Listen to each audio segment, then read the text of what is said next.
के माध्यम से आप सब एक बिरहा सुने। बिरहा का शीर्षक है गणेश जी का विवाह।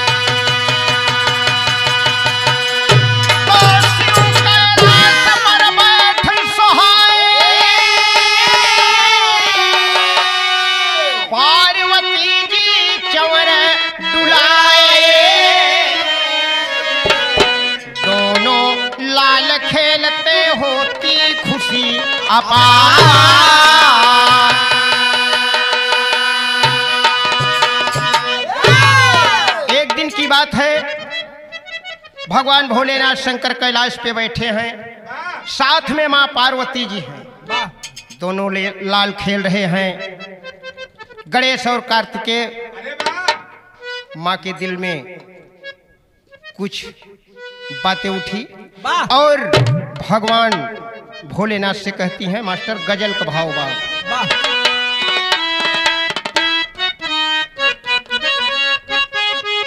कोई प्रेमी अपने प्रेमिका से कहता है, कैसे कहता है मास्टर? याद तुम मुझको करोगी, याद तुम मुझको करोगी, अपने घर जाने के बाद याद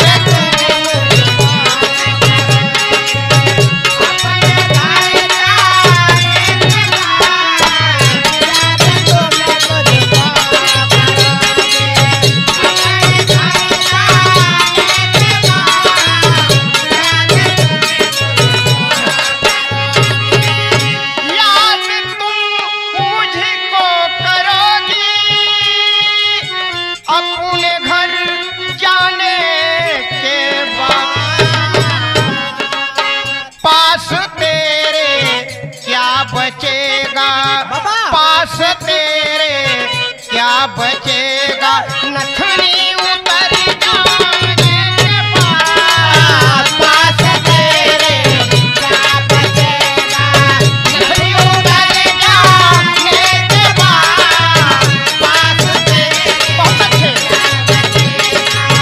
नथनी उतर जाने के बाद पास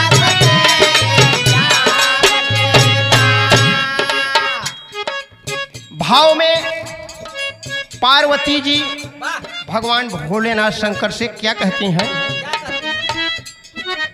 शिव से बोली है उमा स्वामी यही अरमान है, शिव से बोली है उमा स्वामी यही अरमान है, शिव से बोली है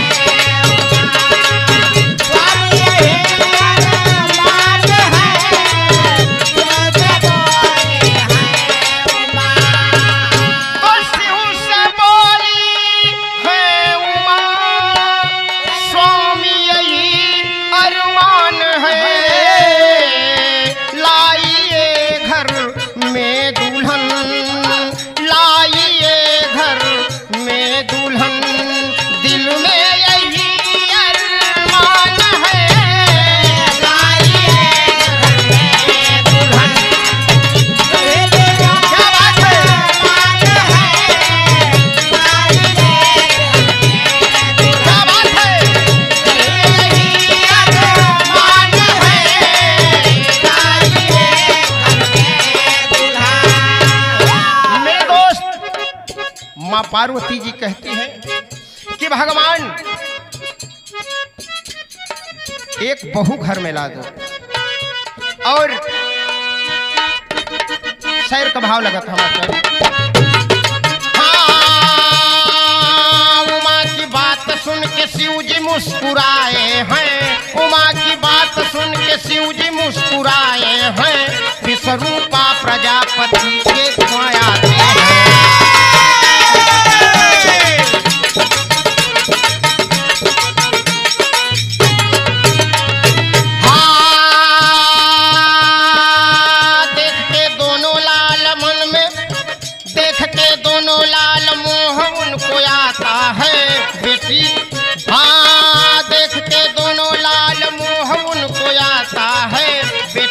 ब्याहने का मन विचार लाता है।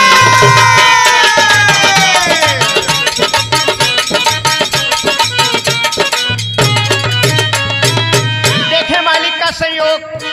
उसी वक्त विश्वरूपा प्रजापति जी भगवान भोलेनाथ शंकर के पास आते हैं और अपनी कन्या विश्वरूपा का विवाह, मेरे दोस्त रिद्धि और सिद्धि का विवाह विश्वरूपा महाराज मान लेते हैं।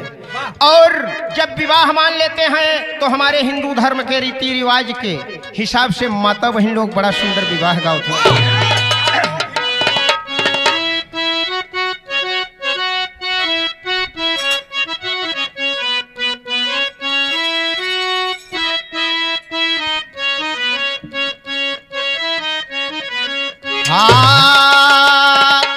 तोहरे भरोसे मैया मई जगी रोपे मोरी जगी पूरा हो आया वऊ दे सावरी मैया बैठ मोरे आंगना हो देवई सतरंगिया बिछा। लेकिन मास्टर बड़ा सुंदर माता वही लोग सुहाग भी गाते कैसे। हाँ हाँ जाना काना गरिया हर बाटई बड़ी दूरिया हर बाटई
हिसाब से जब बारात खाने के लिए जाती है तो माता बहन मास्टर साहब बड़ा सुंदर गारी गावत। ये देखें गुरुजी को बड़ी फॉरवर्ड चीज बा। अरे जय दिन राम चले हैं ससुरारी हो जय दिन राम चले हैं ससुरारी हो घर अंगना ना सुहाई हाजी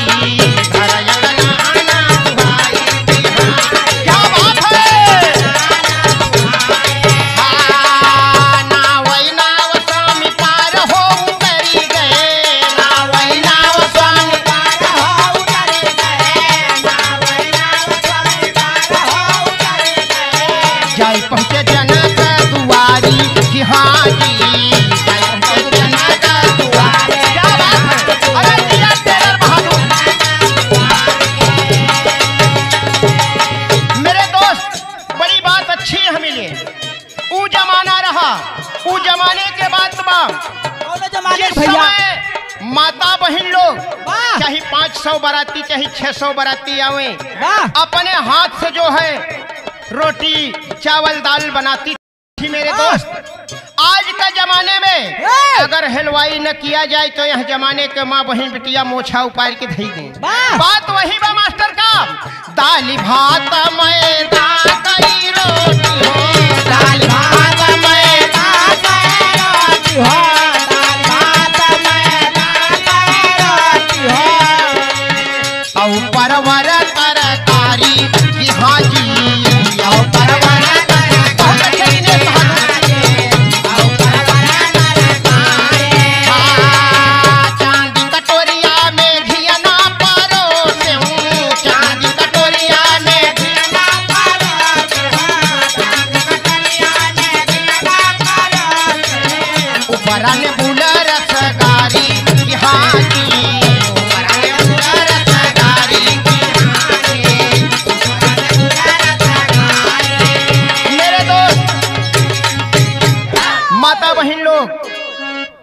गीत गौनई कर रही हैं और विवाह हो जाता है।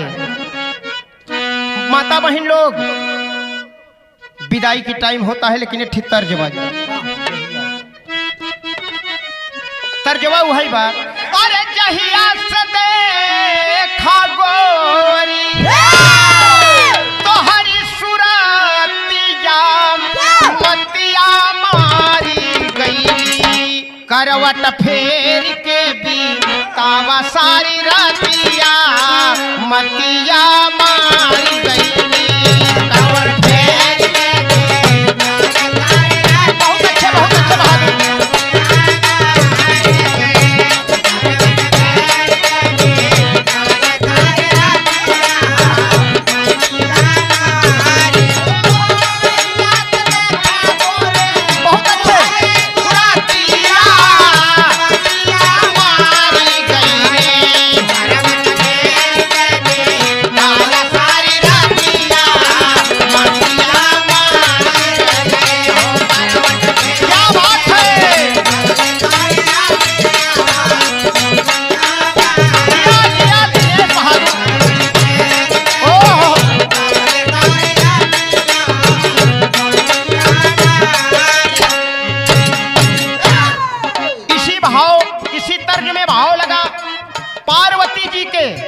एक ना दो दो बहू, आज बड़ी शुक्र की बात और बड़ी खुशी की बात है।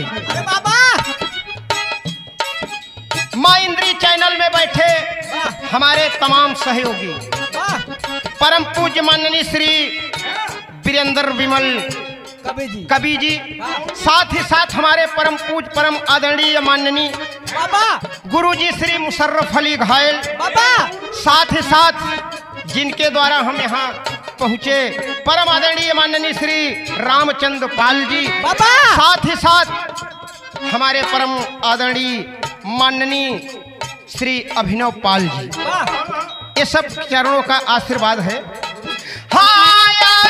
गणेश जी के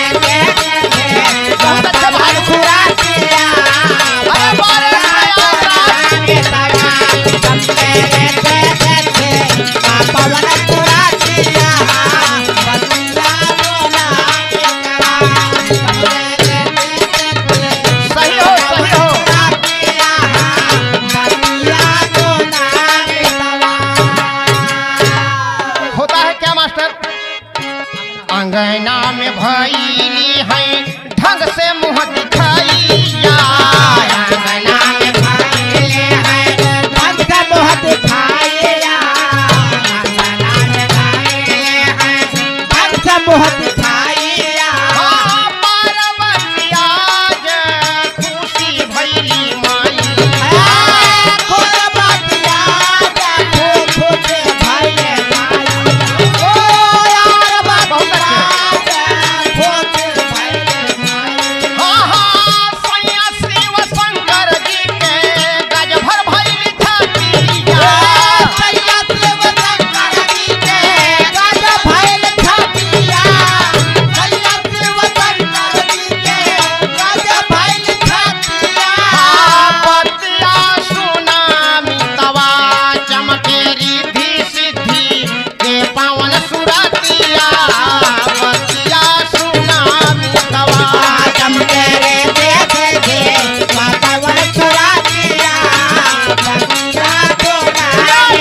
सगाई की रीति रिवाज के हिसाब से रस्म पूरी हुई। मास्टर बड़ा सुंदर भाव लगत है। भाव है बा कि जंगल में मुसिहारा पत्ता तोड़त के समय का अरे साना ना रतिया बोले, साना ना रतिया बोले, अब है जब पवन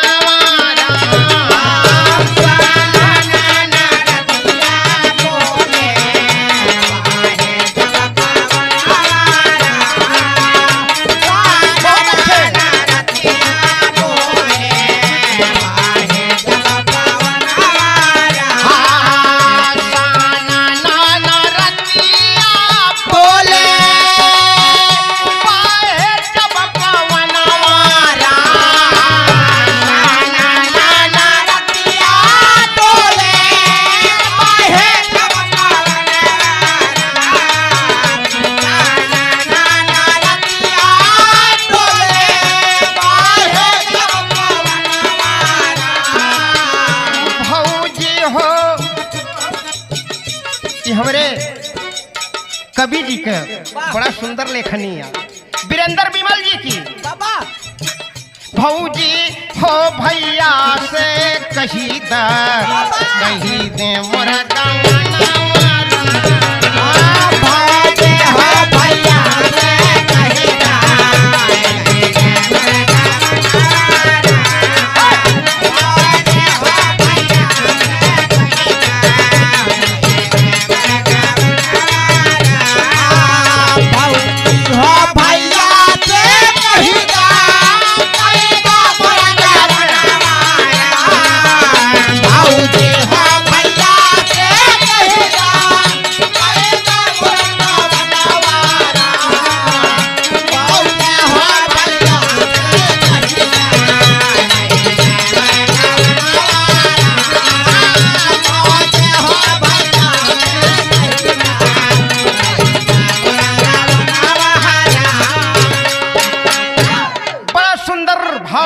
मास्टर कैसे रिद्धि और सिद्धि गणेश जी से मजाक करती हैं सुहाग वाली रात के दिन। क्या मास्टर?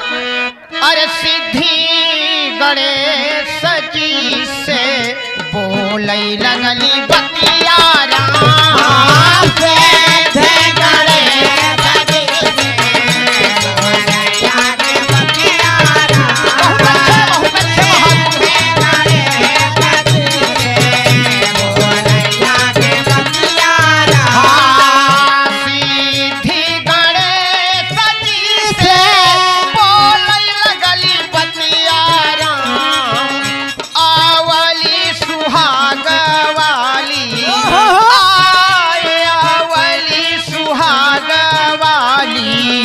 जवान दीना रतिया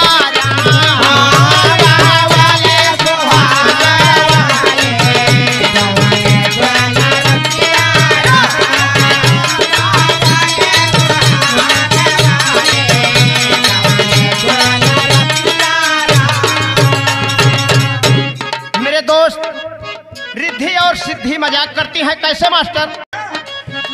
पहिरा साया साड़ी हमारा अपने बदानवा हो, पहिरा साया साया अपने बदानवा हो, पहिरा साया साया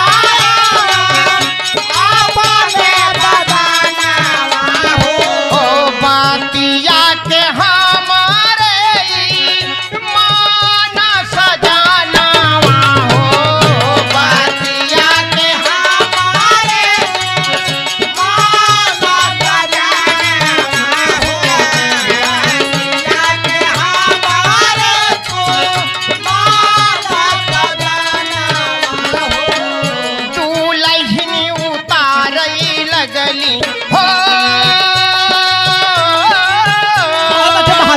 तू लहनी उतारई लगली दुल्हा के अरबिया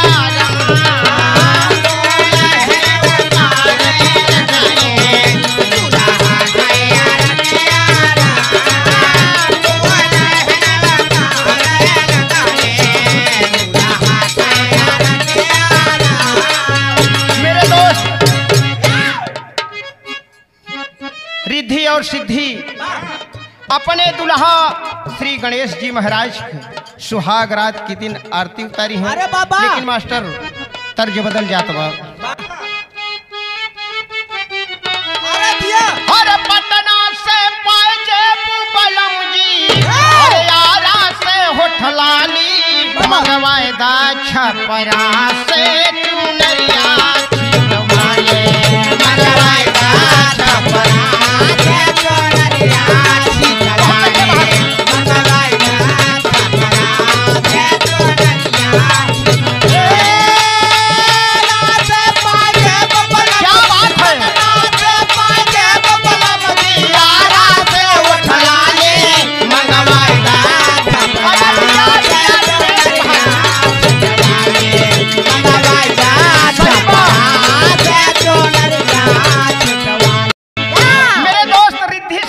करती हैं।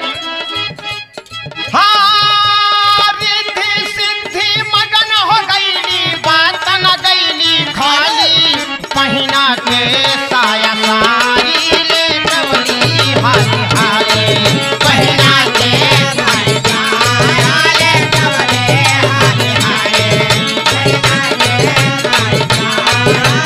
डबली। मेरे दोस्त रिद्धि और सिद्धि भगवान गणेश से मजाक करते हैं कि साया सारी आप हमारे पहन ला, हमें आपका कपड़ा पहन ला। ये देखा ही मजाक बड़ा खतरनाक होता। एक गणेश जी का फूलल राह पेटवा,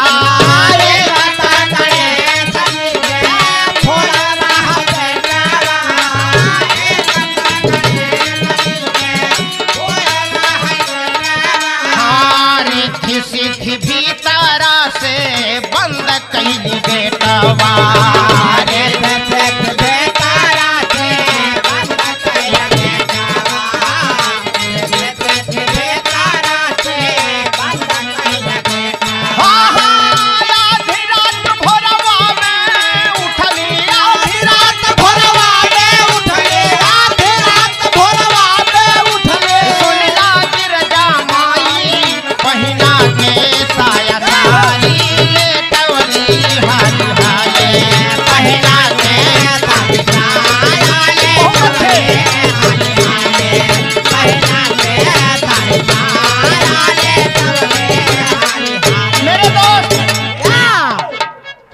साया और सारी गणेश महाराज पहन लेते हैं।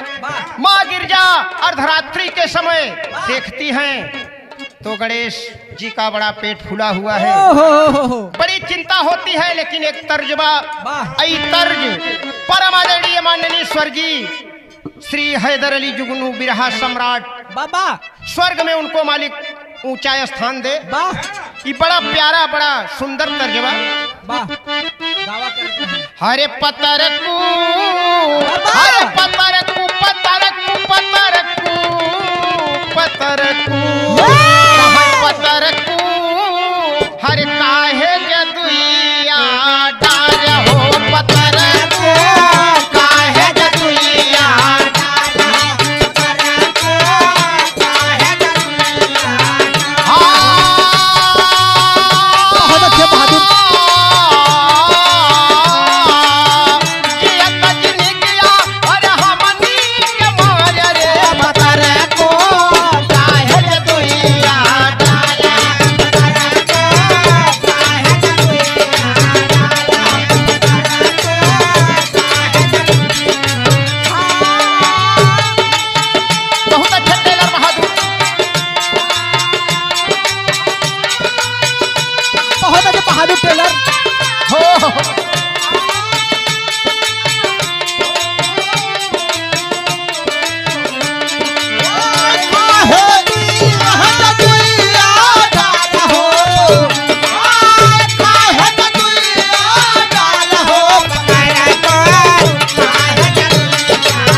मेरे दोस्त इसी तर्जवा में माँ पार्वती भगवान भोलेनाथ शंकर जी के पास जाती है और कहती हैं, सुना अरे आप तो भांग खा के मस्त हो, वाह बड़ा अनर्थ हो गया। वाह बोले क्या बात है? बलम हो कैसी पतोहिया लाया, बलम हो कैसी पतोहिया लाया,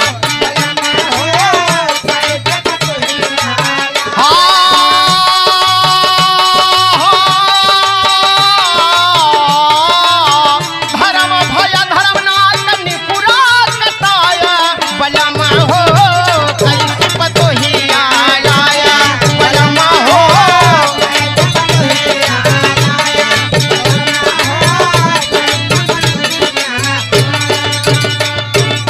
मेरे दोस्त पार्वती जी कहती हैं आप कैसी बहू ले आए हो? बहू के पेट में बच्चा है पहलन से। देख पतोहिया के फूलल बाट पेट हो, देख पतोहिया के फूलल बाट पेट हो, देख पतोहिया के फूलल बाट पेट हो। होई बदनामी जाबत, होई बदनामी खुले अखिल बाला गेट हो, होई बदनामी खुले अखिल बाला गेट हो, होई बदनामी खुले अखिल बाला गेट हो।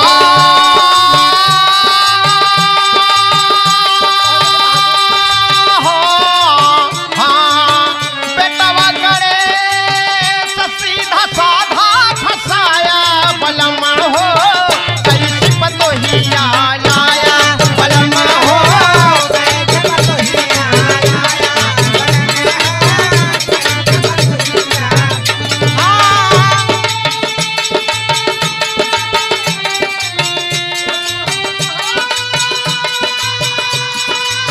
बहुत अच्छे टेलर बहादुर। अरे बारे प्रयागराज मालिक जोड़ी कायम रखे हो, कैसी पतोहिया लाया,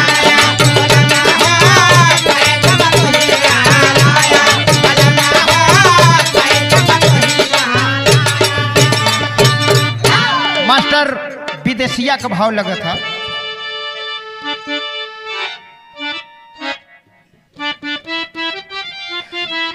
हाँ क्रोधवा में भोलेनाथ लाल होई गईले हो, खोलत हलत सारा नयनवा हे बाबूजी, कहन जरी के गणेश तब अरे भस्म होई गईले हो, अरे रोवई लगल न हुन जननवा हे बाबूजी, हंसियो मजाक में सुजाक होई गईले हो, गिरी गईली तू न हुन तब पिया के चलनवा, कहाँ गिरजा मैया शंकर जी से अरे जी सुनवाई हो, अरे जल्दी से जी आई देता हमरो सुगनवा। भगवान भोलेनाथ शंकर क्रोध में आ जाते हैं और तीसरी नेत्र खोल देते हैं, गणेश जी जल के भस्म हो जाते हैं। मेरे दोस्त बिरहा का लाइन ले लो मास्टर।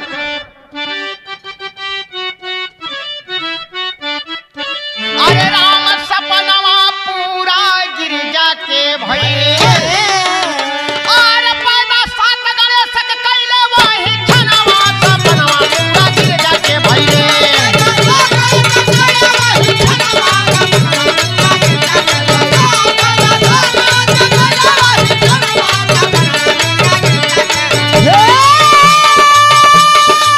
बहुत अच्छे बहादुर।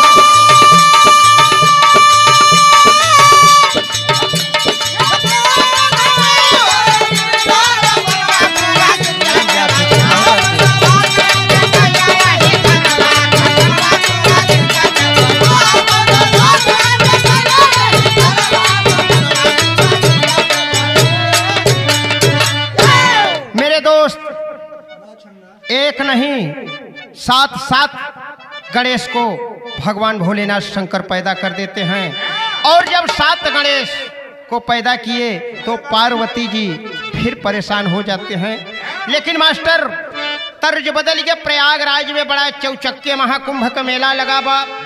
ननद और भौजाई दोनों मेला देखने गई है मेरे दोस्त।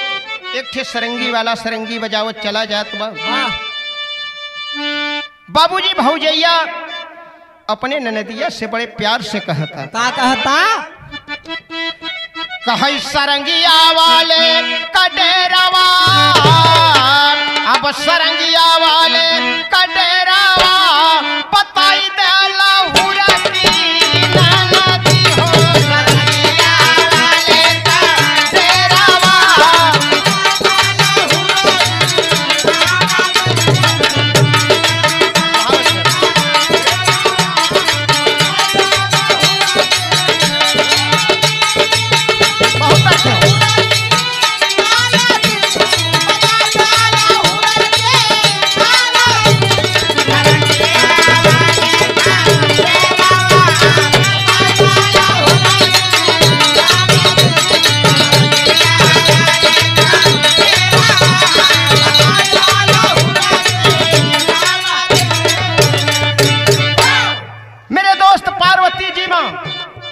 इसी तर्जवा के भाव में कहती हैं भगवान से कहा सुना सजनावा अच्छा गोल ललनावा लगे हैं के कारे दरिया हो।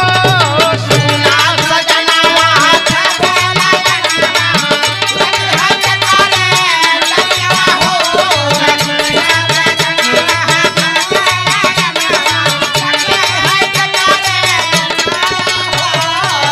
अरे नाही समझ में आवई हो बातिया अनामन के बहकावा हो। दया दृष्टि कई देता है स्वामी, दया दृष्टि कई देता है स्वामी खोला तीसरा नया नवा।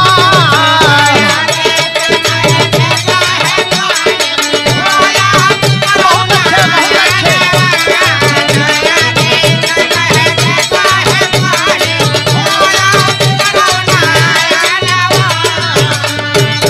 माँ पार्वती जी हैं पांव पकड़ के कि भगवान दया दृष्टि करके अरे तीसरी आंख खोल दो। मास्टर पहपट का भाव लागत है। हाँ हाँ छह गणेश के बनाई तिहरी सुमनवा भोले दानी हो। हाँ हाँ छह गणेश को बना दिए सुमनवा भोले दानी हो। अब पार्वती तब देखाई खोली नयनवा भोले दानी हो।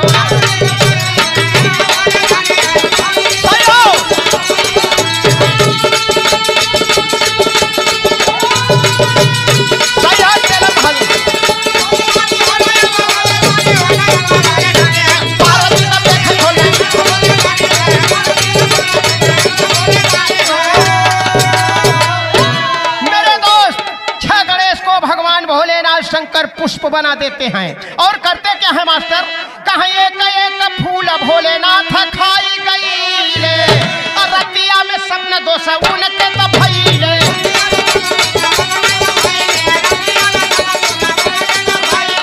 अरे पिंड बना के कैले एक रचनवा भोले दानी हो। अब पार्वती तब देखे खोल नयनवा भोले दानी हो।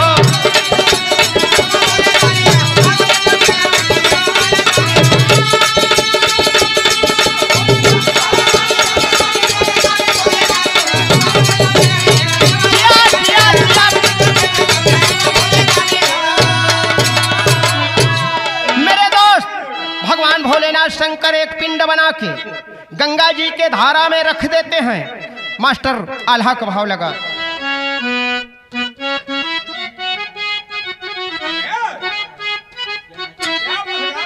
हाँ नदिया के धारावा में पिंड तब धरवल रे भैया।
तो 6 मुख और 12 हाथ दिखाई देता है मेरे दोस्त। और प्रमाण क्या मिलता है? आखिरी भावा पंधारी चचा का।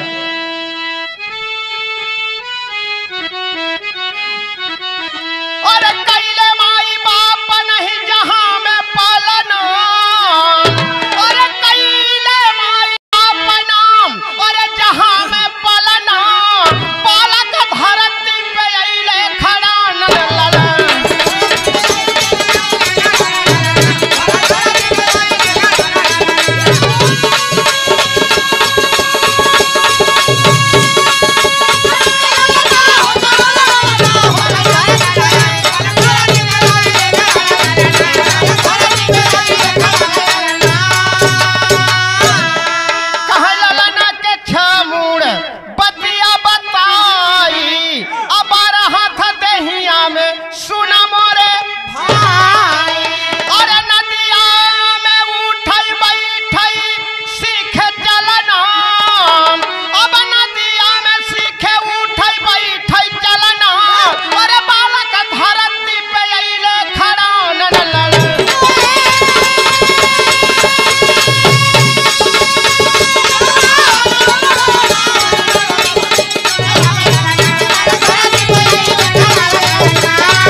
आप हमारे गुरु घराने का परिचय ले। कहाँ से ही गुरु सहूर मिला के माई बाप बा? कहाँ गुरु भुल्लुर, गुरु स्वामी गीतानंद, गुरु यादव राम आधार।